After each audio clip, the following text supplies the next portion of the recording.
नमस्कार। कभी सोचा है कि भारत के किसी स्पेस मिशन का हिस्सा बनने का अनुभव कैसा होगा?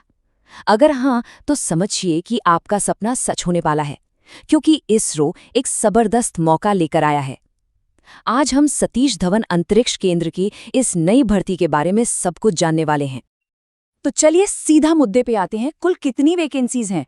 पूरे 141 पद। जी हाँ, ये एक बहुत बड़ा भर्ती अभियान है और ये मौके भारत के स्पेस प्रोग्राम को एक नई उड़ान देने के लिए।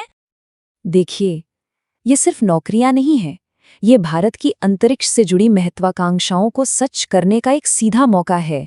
इन भूमिकाओं के जरिए देश के स्पेस मिशन से सीधे जुड़ने का अवसर मिलेगा, जहां हर एक लॉन्च एक नया इतिहास लिखता है।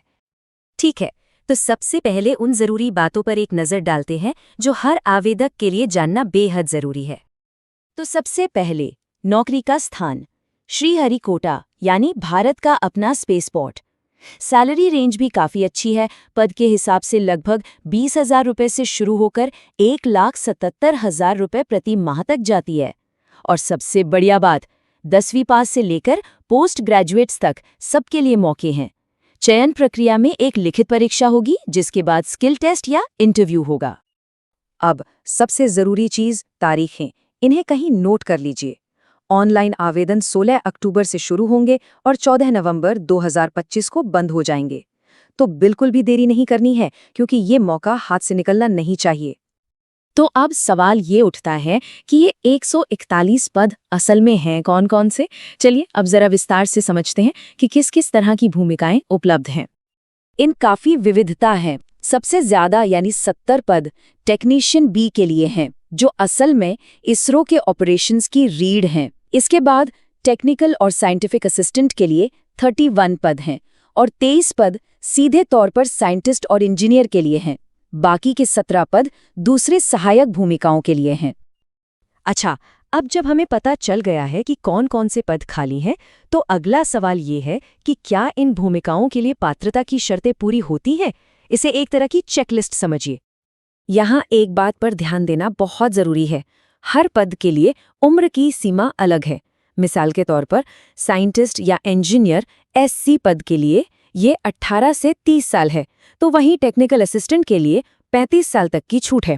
और फायरमैन A जैसी भूमिकाओं के लिए ये 18 से 25 साल है। इसलिए आवेदन करने से पहले अपने पद के लिए आयु सीमा को आधिकारिक नोटिफिकेशन में जरूर देख लें। जहां तक पढ़ाई लिखाई यानी शैक्षिक योग्यता की बात है, यहाँ सचमुच हर किसी के लिए कुछ न कुछ है।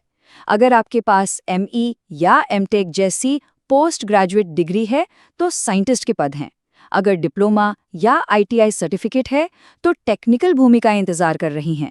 और अगर आप 10वीं पास भी हैं तो भी कुक, फायरमैन और ड्राइवर जैसे अहम पदों के लिए आवेदन कर सकते हैं।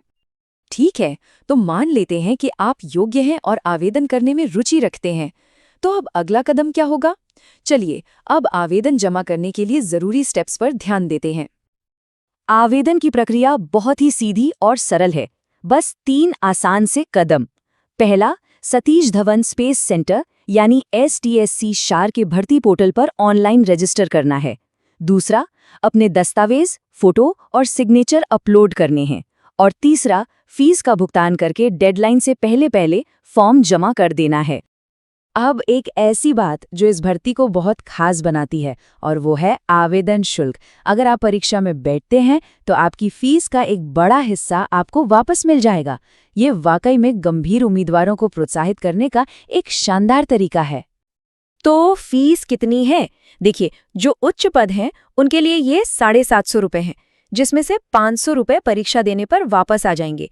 बाकी पदों के लिए फीस 500 रुपये है, जिसमें से 400 रुपये रिफंड हो जाएंगे।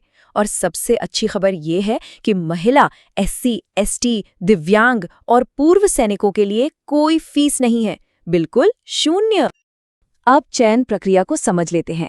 एक बात तो पक्की है, सभी को एक लिखित परीक्षा देनी होगी। इसके बाद अगर आप साइंटिस्ट या इंजीनियर पद के लिए हैं तो इंटरव्यू होगा। टेक्निकल भूमिकाओं के लिए प्रैक्टिकल स्किल टेस्ट लिया जाएगा। और हाँ, फायरमैन A पद के लिए फिजिकल फिटनेस टेस्ट भी पास करना होगा।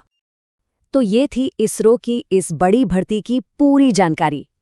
ये एक ऐसा मौका है जो सिर्फ एक नौकरी नहीं देता, बल्कि एक मिशन से जुड़ने का अवसर देता है।